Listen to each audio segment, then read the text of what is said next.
Heal Squad, we got a great part 2 coming up for you with Dave Asprey. We're talking hacks for menopause, ketosis, why it is important, what it even means, and so much more. Why routines may be not good for you and may be hurtful for you.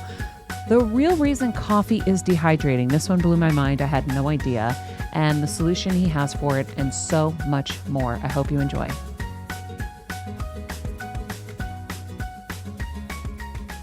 What does that mean we're wired to support others and ourselves? Well, each mitochondria in your body makes decisions in order. And the decisions, all life does this, doesn't have to be human. Number one, if something's scary, run away from, kill, or hide. This is fear. See, these are all F words that our bodies run on. So if something might eat you, you drop everything. Who cares about blood sugar? Who cares about cancer? Who cares about love? You're going to get eaten, you run, right? Or you hide, you do your stuff. If something appears in front of you and it's not scary, okay, you don't have to do fear. The next thing that your body worries about, this is long before you get to worry about it. Your body says, a famine could be coming. Can I eat it? And this is food, right? And it just says, eat everything, right? And this is why you see, your dachshund, if you have one, I like them, they'll eat everything until they're bloated like a drum, right? They're just following their mitochondrial imperatives. So fear, food. Third F word, all life has to do is to stay around forever. Can you guess that? What does it have to do to stay around forever? Yeah, so we have fear and we have food. We need light. Well, not about light, because some life lives in the dark, but just for there to be multiple generations. Oh, multiplicity, like fertility, like multiplicity. I'm like, fuck. Your brain works so well. I have used that so many times. Almost everyone drops the F-bomb, and you said fertility, which is the joke, right? Yeah, it's fertility. I'm impressed. Multiplicity. Fuck. It's hard to put you on the spot, even on camera, I know, many times. and I'm taking notes at the same time, so I'm like, shit, he got me. But I'm listening, but at the same time, I'm like, I can't get the word out of my head. So fear, food, fertility, and the next one is friend, right? And this is, okay, how does this work? Let's see. Everything you've ever done that you're ashamed of was the first 3 F words. Every time you didn't take the opportunity because you were afraid, right? Every time you ever backed down when you shouldn't have, it's all fear, right? And then every time you ate all the Ben & Jerry's and wrapped pizza around it that one time, okay, that was... I've gone to ice cream twice. Back when I lived in Medford, I went to Brigham's. I got an amazing ice cream. I went home. I ate it. And then I looked at my best friend. I said, we got to go again. I went back. I know people like you. I used to work at Baskin-Robbins. I was a scooper in college. Got it. So, yeah, there were a few people who just pretended to come in 3 or 4 times a night. Yeah, we've got you. We got your number. So, fear, food, fertility, friend. But if all the things that you wish you, even the bad dates you've gone, I shouldn't go on a date with that person, but they're hot. Like, why did that person distract me with their legs or whatever? This is all your body doing what it's designed to do if you're not in there, just to stay alive. And so there's no shame or guilt. The problem is, if you're running at half the energy level you're supposed to, it means your body is running at half the energy level, which means fear takes up most of your energy. And if you're eating the wrong food, you're just going to have cravings all the time. And you might have a little bit of energy left for love, but it's not like sacred intimacy, 2-hour sessions where, you're connecting. It's junk food sex. And after that is friends and community. So you're already depleted. There's nothing left. So depleted. To support the world around you. Yeah, everyone feels this. And then after friend is forgiveness. This is the process you go through to let go of things that you're afraid of, which amps up your energy. So I have companies that work at different parts of those F words to make people have more energy and to allocate the precious energy of life that you have. Do you need more work on social connection and community? Like, come to my conference, like do some of the online stuff. Right? Do you need more work on food? That was where I started, because you can get more energy and turn off cravings and lose the 100 pounds. Do you need to work on fear? That's my neuroscience company and a lot of the stuff that I'm teaching now. And then friendship, community, forgiveness, all of those, there's things we know that work because, that one culture studied this for 5,000 years and they wrote a book about it, and we can translate that and we just kind of know it works and we can test it with electrodes on your head. Not much of the stuff is free. Some of the stuff costs you $100. And yeah, some of the crazy longevity hacks I do cost $25 or $100,000. I'll do that to talk about it, but then I'll tell you, instead of getting stem cells for 50 grand, you could take this stem regen supplement that costs $150 and it does something very similar. So accessibility and just knowing there's a way to have more energy and to waste less energy at the same time. And then I know, because that's what it means to be in our bones, then you're going to automatically have more energy to be kind to others and more energy to put into yourself. And then you're going to say, I'm going to live for a long time. Maybe we should do something about the oceans or about all this endocrine disrupting pollution that we're allowing, right? So suddenly you have to take care of other people because you want to, because you weren't so tired, because you were present. And then when your kids say, no, no, no, no, no, instead of yelling at them the way we all have, you take a deep breath and you think about it and you look at your little kid and you say, we don't say yes. But if you do that, they'll say yes, and then you can laugh at them. So the whole point here is you can respond like with humor and creativity, or you can respond with, ah. Yeah, I know. When I came back from the DR, I was so peaceful. I was so full. I felt so good that I was like, hello, children, to my dogs. And no matter what they did, pooped in the wrong place. I'm like, oh, wow, did you poop in the wrong place? Everything was wonderful. And then I got depleted again. I'm like, Max, right? Why did you poop in the living room? Oh, man. I've done a lot of stupid things over the years, and it was usually when my energy was depleted. And it wasn't usually depleted because of the amount of work stress or relationship stress, although I've gone through a lot of those at various phases. It's because I was depleted biologically. I was junk light, bad sleep, excessive EMFs, lots of toxins, bad food. So I was starting the beginning of the day already depleted, and then it's no wonder that I was reactive and I acted like a jerk. But if you can learn how to be at full power when you start, then your resilience goes up. And what looked like a giant mountain you're going to have to climb, you're like, oh, when you have enough energy, it's not that bad. So suddenly the chores you would never look at, I've got this. And it's funny, some people got upset when I called my new coffee brand Danger Coffee. I was like, danger? But danger is scary. I'm like, no, you don't understand. Who knows what you might do? Right? Because when you're at your very fullest energy levels, you can do whatever you want. And that actually is kind of dangerous, right? But we are wired, I know this, to be kind. So when you're at full energy, you're going to help the little lady across the street who can't make it. You're going to do the right thing. It's what's really dangerous is being tired all the time. Yeah. Because you can be programmed when you're tired. And when you're fully awake, you're like, I'm not going to do that. That sounds dumb. I'm going to do this thing that helps the other person, right? And it's just a sense of freedom that comes from realizing I can handle everything. And I didn't always have that, right? And if there's another level that says, if I don't handle everything, it's still okay. And when you're there, oh my God, it's just a better place. Yeah. So I'm doing everything I can to get nutrients back into people and to get us to sleep better, right? And to learn what we're capable of. And there's no reason to do everything I do. In fact, I counted, there's 1,200 episodes of my show, 8 books, and 3,000 blog posts. About 2 years worth of college study kind of thing. Most people aren't going to do that. So at my conference, the biohacking conference that's coming up here at the end of May in Dallas, I'm planning to launch an AI tool. And there's a place to sign up to be at the front of the list for it. iwillteachyoutobeyoung.com. It's everything I've ever said, all of my research, all in an AI, along with a lot of data. To just tell me what to do. That's what people really want. Tell me what to do that's going to work. That's it. So what I'm going to do is I'm going to tell you what to do, and I'm going to tell you how to measure it for the cheapest possible price to prove to yourself that it works. And if I'm wrong and my tools are wrong, it'll show that it's wrong. My whole Upgrade Labs company, which is a franchise, we've got 28 locations opening. We help people lose weight and gain muscle and get younger.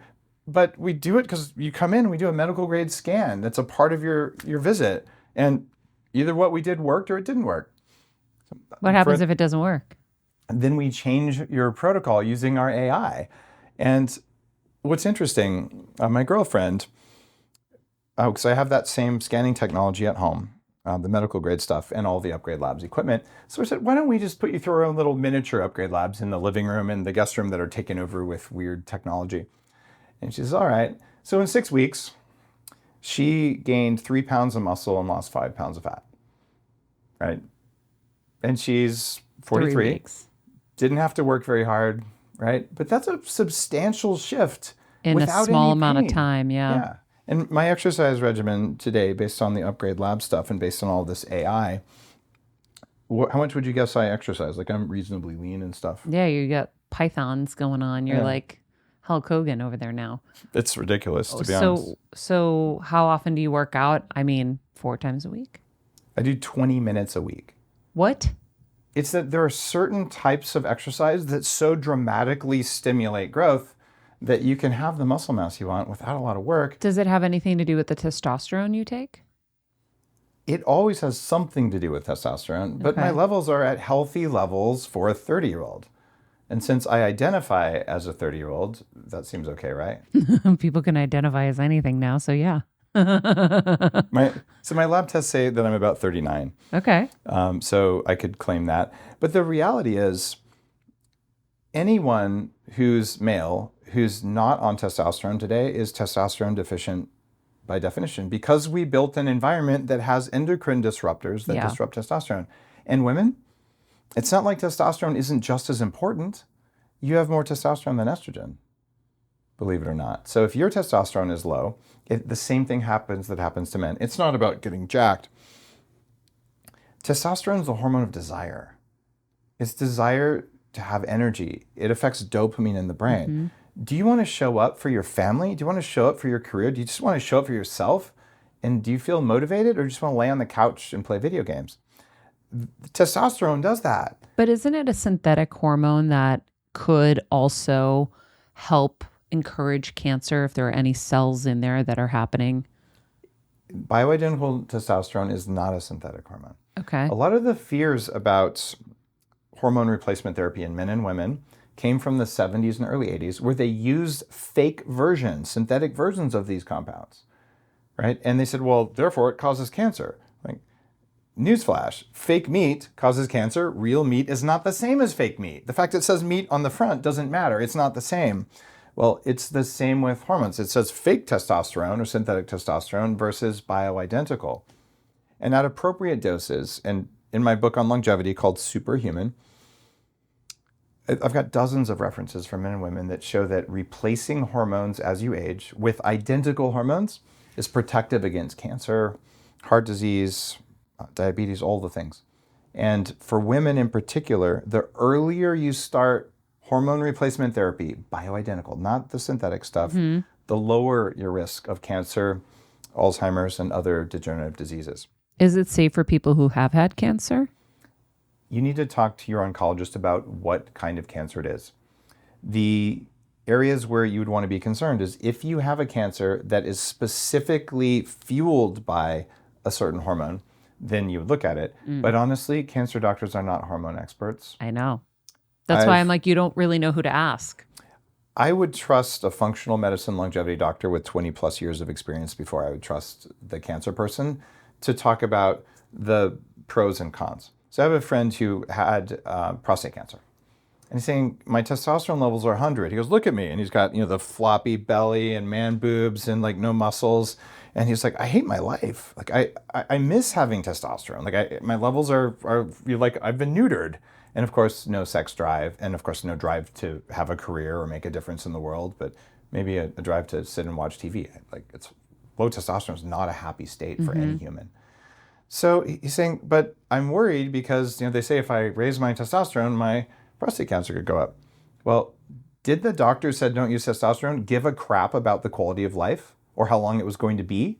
All he cares about is don't get cancer again. So if you die from depression, it doesn't matter because you didn't get cancer. So for me, if I was in that situation, I would ask a lot of really hard questions about what kind of cancer it was. And I would have my testosterone levels adequate but not excessive. And I would track the cancer. So one of the things that I do is part of my longevity strategy. I'm the guy I spent $2 million to reverse my age, and I plan to live to at least 180. And this is a real number. 80. 180. Our current best is 120. I just want to do better by 50% in the next 100 years. It's not that big of a goal. You're investing all the time and money. You might as well. Yeah. And I think that's very reasonable given all the things that I see in the world. And I'm very steeped in the research on this. I age at 72% the rate of normal people today. Wow. And that's very scientifically measured. So it seems to be working, and it's only getting easier and cheaper for everyone to do what I'm doing. But when it comes to something like that decision around cancer, knowing what to do, it doesn't matter if you've had cancer or not. The incidence of cancer in humans is going up dramatically, and the younger you are, the faster it's growing. Oh, it's 1 in 2 women and 1 in 3 men. That's from Stand Up to Cancer. 1 in 2 women and 1 in 3 men. I don't understand why cancer is sexist. Do you? I don't. It probably has something to do with the role of estrogen, but we're not sure. I think women are just more stressed. Oh, that actually could be it. It's hard to say. There's that. We have too much on our plates. Too much on your plates. And there's a sense of safety that a lot of men learn how to generate for themselves that's harder for women to self-generate. It's not even about generating. It's about just naturally. Who is the one who's going to hurt us? A man. Sure. We can't walk down the street without being afraid. Men generally, like I was at Tony Robbins' seminar. It's my favorite moment in a seminar. And he said, let's do a little show of hands. Ladies, raise your hand if you've ever felt unsafe walking down a street. Every hand goes up. 15,000 people. Ask the same question of the men, and only a couple of hands went up. Yeah, it happened to me once in Nepal. I was pretty sure I was going to get mugged, but I knew I was going to kill the guy who was trying to mug me if he tried it. And I guess he felt it and didn't mug me. Yeah. That was the only time. Oh, they feel shit. Yeah. Yeah. So, but yeah, that's one time in my life. So the testosterone, talk with a functional medicine doctor, but it's what you were saying makes sense, because I know when they offer you standard of care for cancer, whether it's, it's chemo and radiation, and when they want to radiate something like my brain, it's the only thing they can offer. Their focus is, how do I fix this? Not what is your quality of life going to be? What is this going to do 5 years down the line? That's the only thing they have in their tool belt. That's not acceptable to me. So it's kind of like what you were saying. Just because they're offering this to you, or just because they're saying this, doesn't mean it's the right thing, because you're not asking all the questions around it. It's kind of a sickness of thinking. We're so polarized in our thinking. So the cancer doctor has a number. Are you alive or are you dead?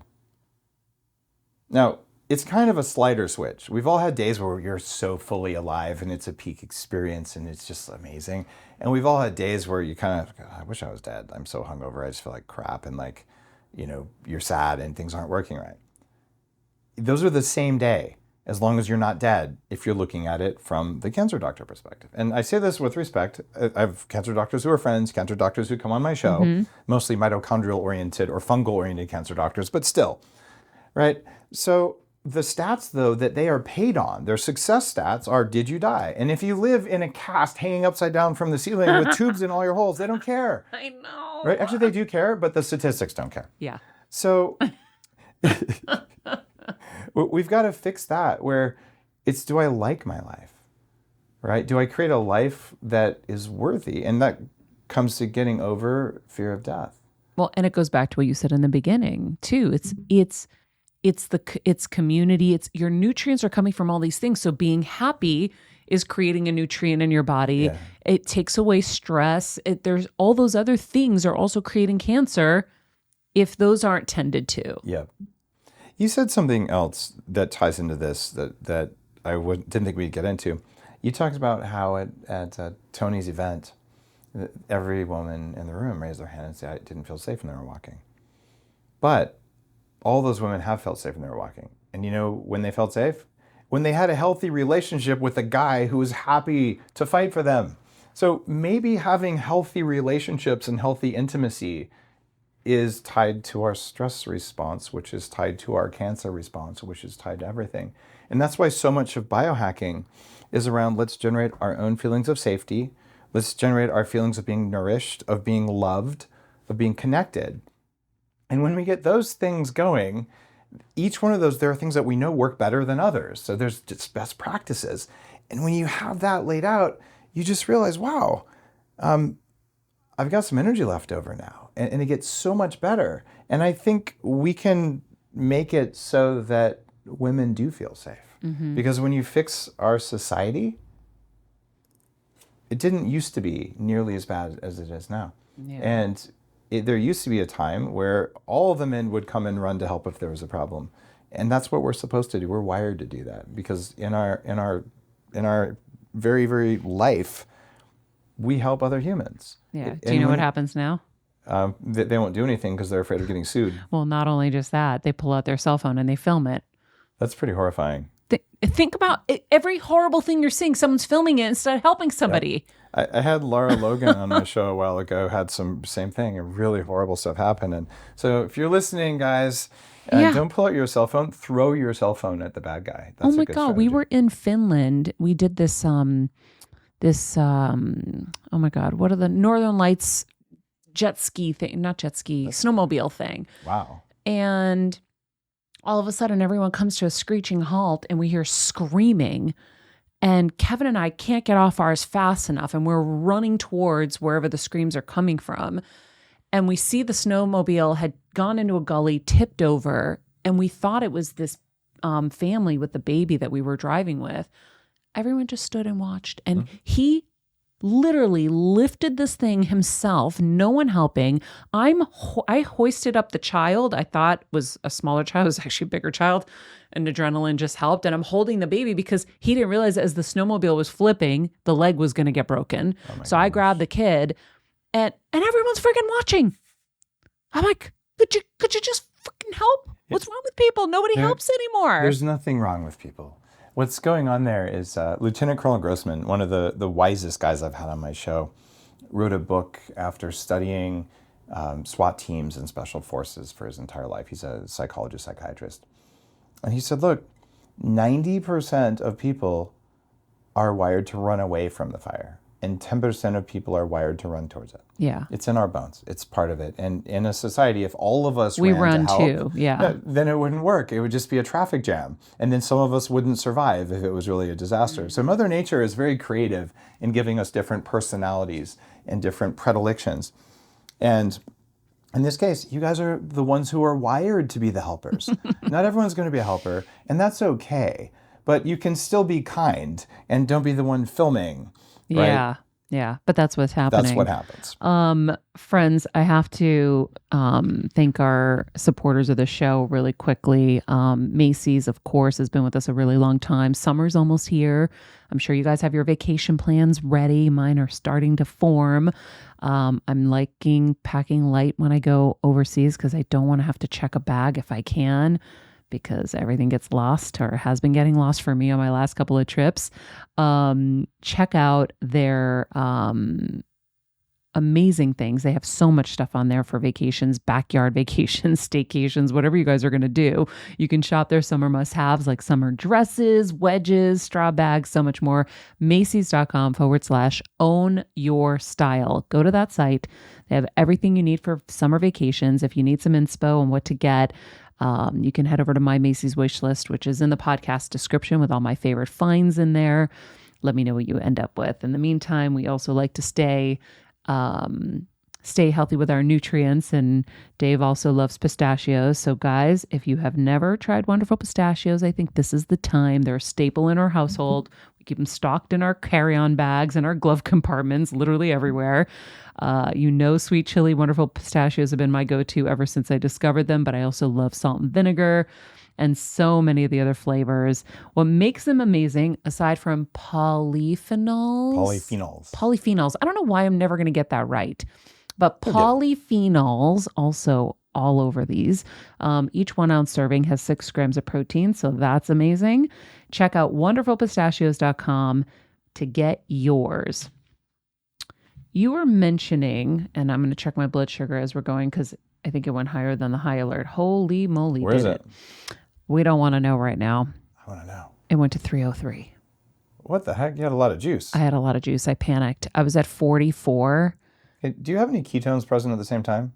I don't know. Can we talk about this for a minute? Yeah. Can I do my shot while we do do it? your shot. Yeah. No, talk. Yep. We can talk. Yeah, I'm used to just I doing inject myself this. all the time. I've done it at restaurants, and I'm not even on insulin. I just do peptides. I'm dead. My dad yells at me, Maria, don't do this. I go, Dad, I'm tired of having to go hide in the bathroom. It's like, look, injecting yourself in nursing are just things people do, and we don't have to hide it. They're healthy and normal.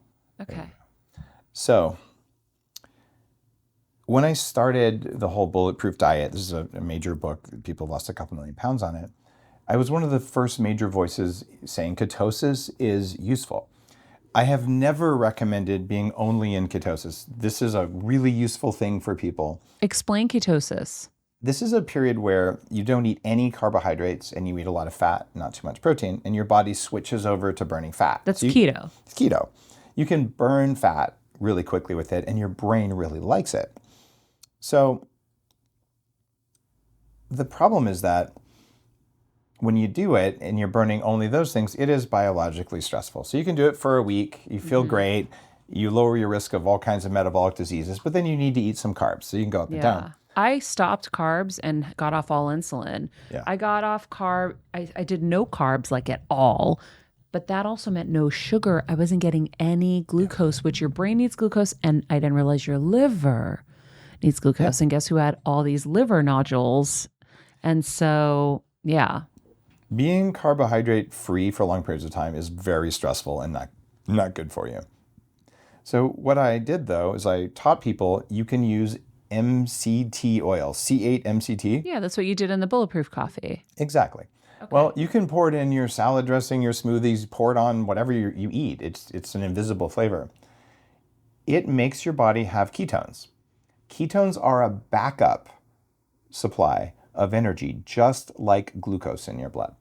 So in the early days of Bulletproof, I got this beautiful note in the mail along with one of the first Dexcom CGM continuous glucose monitors. And it was a note from a woman. She said, Dave, your work has made such a difference for me because I am a type 1 diabetic. And when I started adding MCT oil, my brain started working better. But more importantly, when my blood sugar falls really low, I don't pass out anymore. Because you can burn ketones as well as you can burn glucose. So the MCT oil is a ketone? Yeah, it turns directly into ketones in the body. How much of that should I be having? Well, if you take too much of it, you get disaster pants. Okay, we don't want disaster pants. No, so, my stool's really happy right now. Good. So that's your sign you've had too much. And you can get a variety of brands that make C8 MCT. And I'm not associated with Bulletproof anymore, so I don't know about C8 MCT oil. Yeah. I have MCT oil in the cabinet. And I just saw it yesterday, and I'm like, I feel like I need to be doing that. That's so weird that you just brought that up now. And so what that means is if your blood sugar really, really drops and you can't do something about it, you're unlikely, not impossible, but you're unlikely to pass out. And I've had several type 1 friends just say, once I realized I had a backup energy supply that wasn't glucose, that their quality of life went up. So they do this. There's another company called Ketone IQ, which makes a little shot of this stuff. You got to have that on hand. So if your blood sugar drops, you're like, my brain's still got this. Oh, you do that when your blood sugar drops. You can. I thought you meant just have it like throughout your day. If you have MCT throughout your day, you'll always have ketones present in your blood. Okay, got it. But if you're basically feeling like, oh my gosh, my blood sugar's dropping, you can of course have some juice, but have something that's going to raise your ketones as well, so you don't need as much juice. Yeah. So you don't create those spikes, because it's the fluctuations that contribute to aging. You want it as stable as you can get it, right? And so it's an art. Yeah, it's been very unstable lately. Yeah. But also I realized I wasn't changing my needle tips enough. So then the needle gets dull and you don't get as much insulin in. Because the end of the needle gets smushed? I didn't know about that. Oh my God, I didn't realize. I was such an idiot. I didn't know that. I'm kind of well educated. I figured it out myself because I was like, is it the needle? Should I be changing this more? And then my pharmacist in Connecticut, I texted her. She goes, Maria, I've been telling you this since the beginning, but my dad's type 1. And when I first got it, he was like, I don't change them. I'm like, Dad, you get infection. You have to use the alcohol swab. You have to use this stuff. I don't do. And so I kind of learned the bad habit from my dad. And I've noticed a big difference since I started changing them. They're a pain in the ass and I hate doing it, but I don't want to get on an actual, what do you call them? Like the Tandem or the Omnipods or a pump. Yeah. Because then I'm like fully giving in. and I want to heal from it. And so I'm going to go back on my version of no carbs, but with a little, and then Yeah. see if I can get it off. Here's the game. Go on your version of no carbs, and then when you have the carbs, take the ones that don't cause a big spike and do them in the morning. Yes, yes, Don't yes. do them at night. Oh my God, that's a nightmare. You stay up all night with your blood sugars being all over the place. But the other thing is getting the sunlight, because the sunlight will lower the need for insulin, as it I've does. noticed. And maybe the MCT oil will really help. And then I stopped. I haven't meditated like I was, because I was meditating, Dave, and I was focusing on the number I wanted my C-peptide to be, my A1C, and I would achieve the numbers because of my meditations. So I have to get back on the full program. I got off of it when they found all these things on my liver, because I was like, oh shit, I've been doing this and hurting my liver. So it's like you're helping one thing, but you're hurting the other. So then I went back on, okay, I need fruits. I'm going to do carbs. I'm going to just, what got me to Egypt won't get me to the promised land. Maybe I got off insulin before pancreas surgery, but now I'm a different person post-pancreas surgery. I'm going to shift some stuff. And so I shifted some stuff. And now I'm like, okay, I don't want my window to close before I can regenerate this pancreas and heal. I have to do this now. And so I'm going to go back on my plan. It's a good plan. Just remember, your body's not meant to be in a steady state. And so many people say, oh, I heard about cold therapy from Dave. I'm just going to do an ice bath every day forever. And I heard about intermittent fasting. I'm never going to eat anything but dinner again.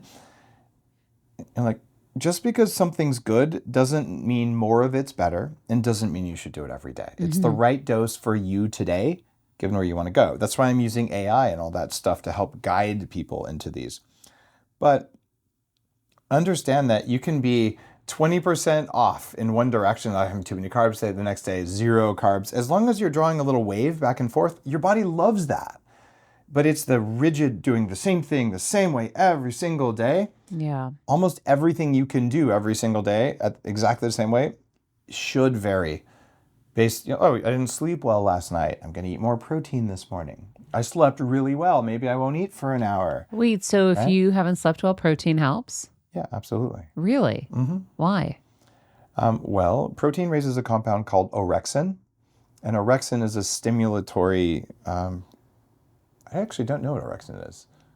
A signaler in the brain. I don't remember what kind of molecule it is. I think it's a protein. It's actually one of the proteins that modafinil, which is a very famous, the limitless drug that I've been taking for a long time, a pharmaceutical.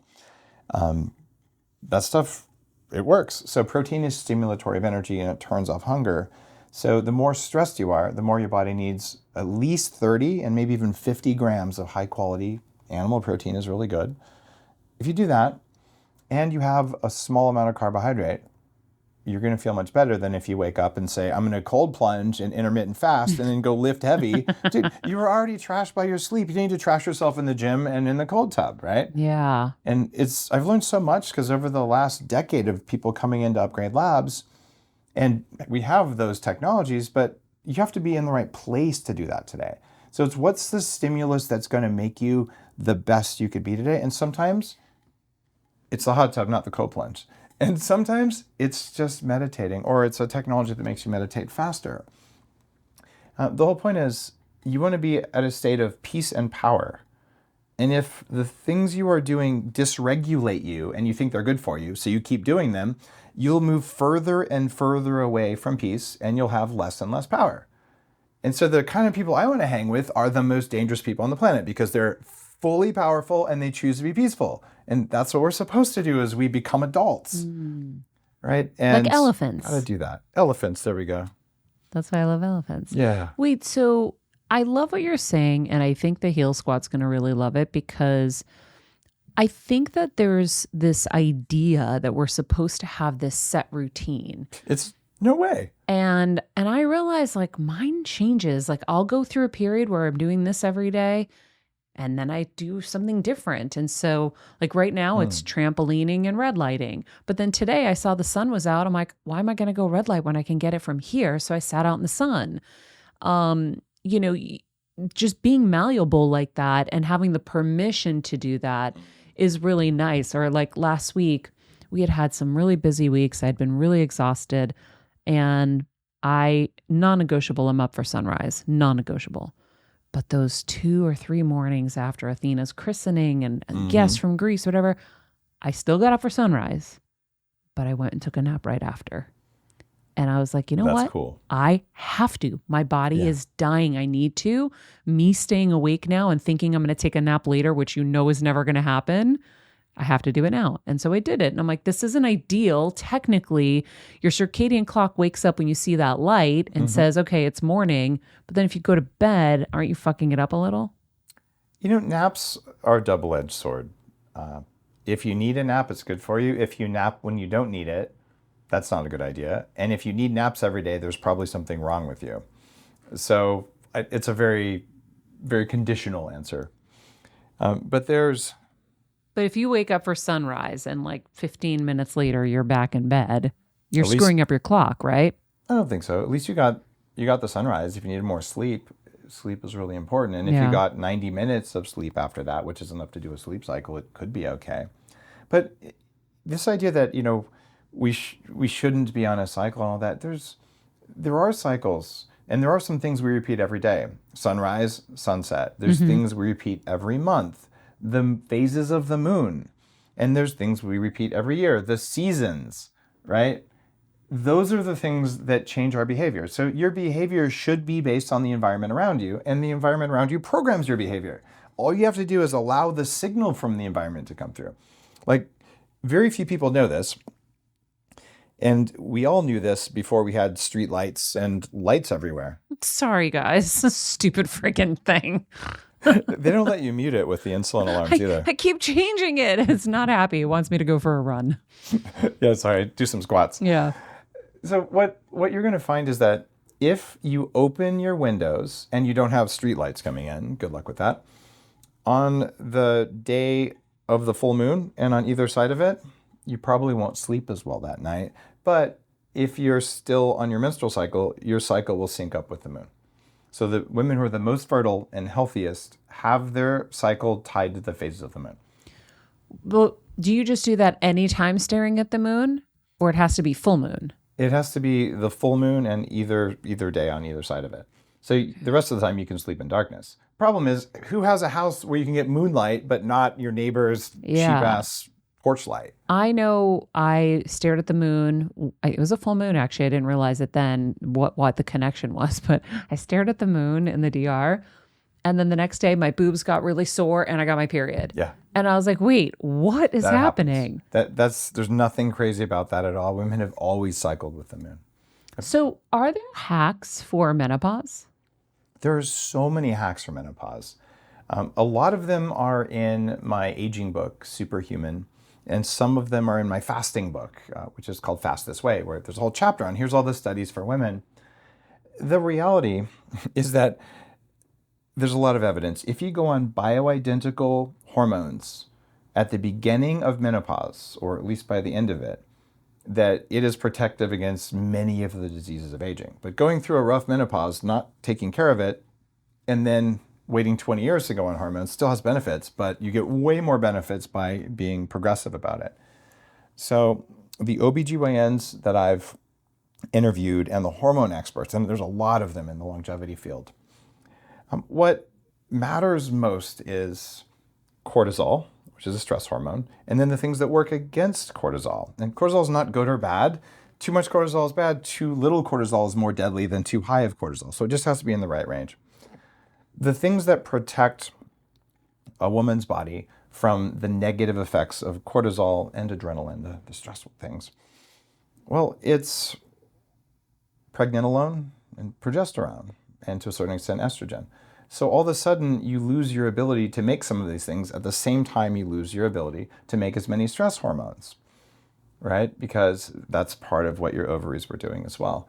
So it's this dysregulation, and the more peace, the more calm you have, the more minerals you have, the more nutrient sufficiency, having enough animal protein and enough saturated fat to make hormones, these all make it better.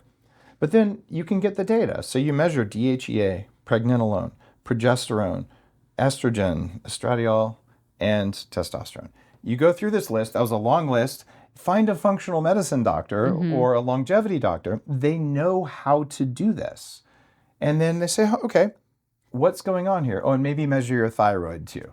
And that's only 6 or 7 things. And if we know that the problem is in those, and if you know your numbers before you go into menopause, then you would know where you want to keep your numbers. And it's so much easier. Yeah. The difficult thing for some women, though, if you don't have enough minerals and you haven't been taking care of your nutrients and you have toxins, some months it jumps all over the place. But pretty quickly you learn how you feel. So then, I'm feeling weird. I'll add more progesterone today, which is usually the problem. So if that was a lot in a few sentences, that's good. You don't have to read a whole book on it. Number 1, find a functional medicine doctor and look at the combination of those hormones, because the ones that protect you are DHEA and pregnenolone, right? But if you don't have enough stress hormones, because that part of your body isn't working very well, you just might need to raise or lower. All of those are easy to do pharmaceutically. You just have to have a doctor who knows how to do it. And your Western doctor, if you play this for him, is going to say, I don't think I've ever measured pregnenolone. I think I read about that in medical school one time. That's interesting. But if you go to a triple board certified OBGYN, you're going to have magical stuff. Like, do you know Anna Kabecka? She would be someone Heal Squad would like. She's the triple board certified OBGYN who does a lot of this kind of hormone work. Or Sarah Gottfried is another one. These women have both been on my stage at the biohacking conference. They're both friends who've been on my show. And these are women who study women and they practice with women, and they've also both gone through a rough menopause and had to learn how to do it for themselves, which is why they're really good healers. The people who make the best advocates for this kind of stuff are people who are experts who got hit by something they didn't think was going to hit them. Reason I'm a biohacker? Because I had all the diseases of aging before I was 30, and I hated brain fog and being 300 pounds. So I did something. And I just want everyone to know, if you feel like it's the worst ever, you're going to die and you don't like your body and you have tears in your eyes because you gained weight, it happens. It happens a lot, but it is manageable. It is treatable. And if your doctor doesn't know what to do, it just means you need another doctor. Yeah. Like if your car has a flat tire and you take it to the oil change guy, he's going to try to change your oil and not give you a new tire. Yes. Like, that's what's going on. You can do this. Yeah. I love it. Well, I'd love to get their info and have them on the show. Oh, okay. I think that's a whole area we need to go into. Dave, this was so much fun. I learned so much. I need all of those things. Dwayne, I hope you kept a list because Dave doesn't have a lot of time. You're getting all the links and you're getting that stuff. And we're going to put it in the description of this episode so you guys can get it too, whatever it is that you want. But Dave, thank you so much. And I can't wait to get on my MCT oil. I'm going to go make a coffee with your Danger coffee, which I had this morning. That's so cool. And it was delicious. And now knowing that it has all these, what was all the nutrients you should share with everybody in case everyone wants to know? It has a large dose of trace minerals and electrolytes. You can't taste them, but when your body tastes the coffee, it's like, give me more. And then the coffee hits you different because you're actually nourishing your cells when you drink the coffee. You don't have to put butter or MCT, but you can. It's called Danger Coffee. It's at dangercoffee.com. And if people are interested in that, just tell me what to do stuff. I will teach you to be young.com. Lets you get to the front of the list. Perfect. So friends, the reason why we always talked about doing Himalayan salt in your water before you have coffee is because you want to hydrate before you dehydrate. How much hydration are you getting from these electrolytes in this coffee? You are getting meaningful hydration even from coffee. Great. It turns out caffeine isn't very dehydrating, but moldy coffee is dehydrating. Danger Coffee is lab tested for mold. Some brands I've worked with in the past don't even say mold on the label anymore. But Danger Coffee, I promise you, because it's my company. Wait, so it's the mold that dehydrates us? Oh my gosh, do you want 30 seconds on that? Yes. The primary mold toxin in coffee that survives roasting and brewing is called ochratoxin A. It is a toxin that attacks your bladder and your kidneys. So when your body detects that you just drank this, it freaks out, it dehydrates your tissues to dilute the toxin. And you know this. You ever drink coffee and then you have to pee 20 minutes later and your bladder's not full? Yes. Why did you have to pee without a full bladder? Because there's toxins in your pee and your body's like, get it out of here. This stuff causes cancer. Oh my God, I have chills all the way down my body. This is why it works. So I invented mold-free coffee, except China, Japan, all of Europe and most of South America have government regulations about this toxin in coffee. And there is no law about mycotoxins in the US. So when it's illegal to sell it in those countries, they will ship it to us and we'll roast it dark and we'll drink it. And then we get jittery and cranky and have to pee. And it drops your blood sugar because your body's dealing with basically a fear response to a toxin. And it's dehydrating. So Danger Coffee, super clean, lab tested. I've been working in the mold-free thing for 15 years now. And I added these specific forms of trace minerals because they bind to toxins by themselves.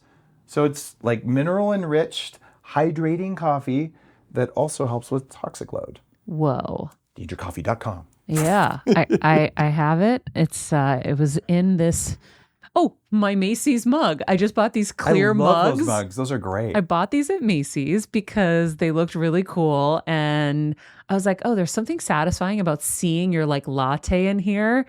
It's a double-walled laboratory glass. It's a Bowden mug, right? I don't know. Yeah, Macy's carries those. That's where I buy mine too. Yeah. And I'm obsessed with them. But I had it this morning and I've been in here for a very long time and I haven't had a pee. So there you go. Hydrating, there you go. Guys, normally, oh my God, Dwayne, normally I'm racing out of here to go pee. Yeah. Danger Coffee does the thing. Danger Coffee. That's fantastic.